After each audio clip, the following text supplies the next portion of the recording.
Kumusta mga kaibigan, maligayang pagdating sa aking channel. Narito kami kasama ang isang bagong video. Ang mahusay na paghahanda para sa Araw ng Mga Puso ay nagpapatuloy mula sa Kenyaman at Osgay Girl. Ang aming matagumpay na mga manlalaro ay maaaring sina Yaman at Osgay Girl's Love Confession sa Araw ng Mga Puso ay ang kaganapan. Maaari bang ipagdiwang ni Yaman Osgay Girl ang Araw ng Mga Puso? Nakatira ako sa iyo sa bawat sandali sa iyo. Nawala ako sa iyong mga mata, kalimutan ng mundo. Ang lahat ng aking takot ay pumasa lamang sa iyo.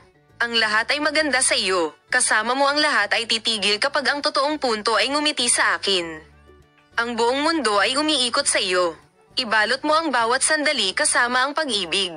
Lahat ng kasama mo ay may kahulugan. Mahal kita, darling. Nakatira ako sa ibang mundo kasama mo sa anumang sandali at nawala ako sa mga tuldok na mata at sumisid sa mga pangarap. Ang isang ngiti ay sapat na para sa lahat ng kadiliman. Kapag kasama ka, ang mundo ay lumiliko lamang sa iyo. Salamat sa panonood ng aming video. Makita ka sa bagong video.